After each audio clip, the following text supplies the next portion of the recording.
Tribuners Karanganyar tak hanya kaya akan tempat wisatanya saja, namun di sana juga banyak kuliner lezat yang menarik untuk dicoba Tribuners. Satu di antaranya ada mie nyemek Mbah Imo di Jaten Karanganyar. Sesuai dengan namanya, warung yang sudah buka sejak 25 tahun yang lalu ini menjual menu mie nyemek dengan sensasi pedas.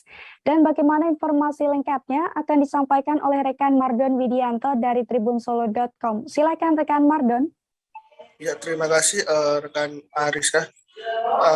Saya akan menyampaikan suatu informasi terkait adanya warung mie nyemek Mbah Imo yang berada di desa Dusun Tundungan, Desa Seroyo, Kecamatan Jaten, Kabupaten Karanganyar.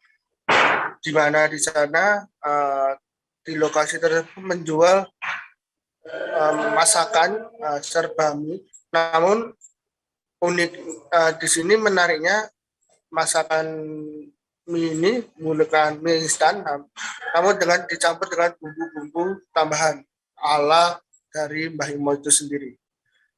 Sementara itu mie nyemek Mbah Imo sendiri sudah lama berdiri di Karanganyar, yaitu sejak sekitar 25 tahun yang lalu.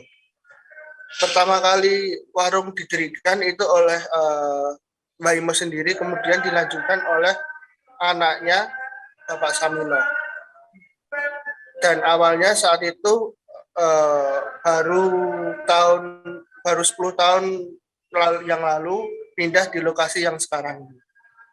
Nah, kemudian untuk harga sendiri dibanderol sekitar 9.000 per porsi. Itu baik goreng maupun nyemek.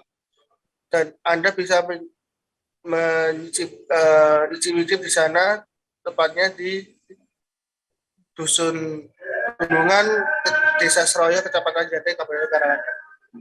Demikian, Asko. Baik, terima kasih atas informasi dan juga rekomendasi Anda, rekan Mardon Widianto dari tribunsolo.com. Jangan lupa subscribe, share, komen, dan like ya!